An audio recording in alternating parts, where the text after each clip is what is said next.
చెప్పాలో ఆ విఘ్నత ప్రజలకుందని పూర్తిగా విశ్వసిస్తూ నేను రాజశేఖర రెడ్డి బిడ్డను కడపలో ఓడిపోతానేమో అని తాను బాధపడుతున్నట్టుగా జగన్మోహన్ రెడ్డి గారు మాట్లాడారు.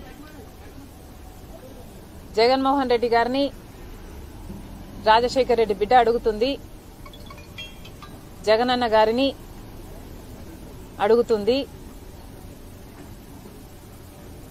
నీ చెల్లెలు రాజశేఖర రెడ్డి బిడ్డ ఓడిపోతుంది అని మీరు బాధపడుతుంటే మరి సౌభాగ్యమ్మ గారు చెప్పినట్టు, చిన్నమ్మ గారు లేఖ రాసినట్టు అవినాష్ రెడ్డి గారిని బరిలో నుంచి ఎందుకు మీరు తప్పించటం లేదు?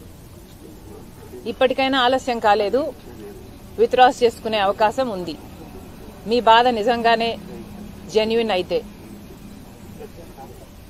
ఎందుకు ఈ ముఖస్థితి మాటలు? ఇవన్నీ ముఖస్థుతి మాటలు కాకపోతే మరేమిటి? వివేకానంద రెడ్డి గారు ఎమ్మెల్సీ ఎన్నికల్లో ఓడిపోయినప్పుడు మీరు ఎంత బాధపడ్డారు? మీరు బాధపడిన మాట వాస్తవమైతే ఆ ఎమ్మెల్సీ ఎన్నికల్లో ఓడించింది భాస్కర్ రెడ్డి, మనోహర్ రెడ్డి వీళ్ల కుటుంబాలు కాదా? మరి అలాంటి వాళ్ళనే పిలిచి మళ్లీ మీరు ఎంపీ టికెట్ అప్పుడు ఇచ్చారు, మళ్లీ ఇప్పుడు ఇచ్చారు. మరి ఎంత బాధపడ్డారు మీరు? నిజంగానే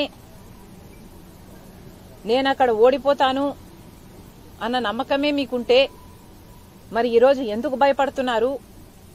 ఎందుకు వైఎస్ కుటుంబాన్ని అంతటినీ దించి కడపలో ప్రచారం చేయిస్తున్నారు? మీకు భయం లేకపోతే ఇంతమంది ప్రచారం చేయాల్సిన అవసరం ఏముంది? మీకు భయం లేకపోతే నేను గెలుస్తాను, నేను బలం పుంజుకుంటాను అన్న భయం లేకపోతే రాజశేఖర రెడ్డి బిడ్డని చూడకుండా, మీ చెల్లెలని చూడకుండా నా గురించి, నా పేరు గురించి, నా పుట్టుక గురించి సోషల్ మీడియాలో అంతగా దూషించాల్సిన అవసరం ఏముంది? మీ కుక్క బిస్కెట్లు పడేస్తే వాటికి ఆశపడే పేడ్ ఆర్టిస్టుల చేత ఎన్ని సోషల్ మీడియాలలో ఈ రోజు వరకు దూషిస్తూనే ఉన్నారు.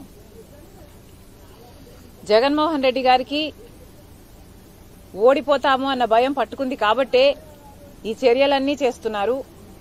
ముఖ్యంగా జగన్మోహన్ రెడ్డి గారు ఈ ఎన్నికల్లో రాజశేఖర రెడ్డి గారి బిడ్డ పోటీ చేస్తుంది అంటే ఎందుకు పోటీ చేస్తుందో జగనన్న గారికి అర్థమైనట్టు లేదు. మళ్లీ చెప్తున్నాం, కేవలం అవినాష్ రెడ్డి గారిని ఎవరైతే సిబిఐ ఛార్జ్ షీట్ లో అక్యూజ్డ్ గా చేర్చిందో, సాక్ష్యాలు ఆధారాలు చూపి అక్యూజ్డ్ గా చేర్చిందో అదే అవినాష్ రెడ్డి గారికి మళ్లీ మీరు ఎంపీ టికెట్ ఇచ్చారు కాబట్టే ఈరోజు రాజశేఖర రెడ్డి బిడ్డ కడప లోక్సభ స్థానం బరిలో ఉంది.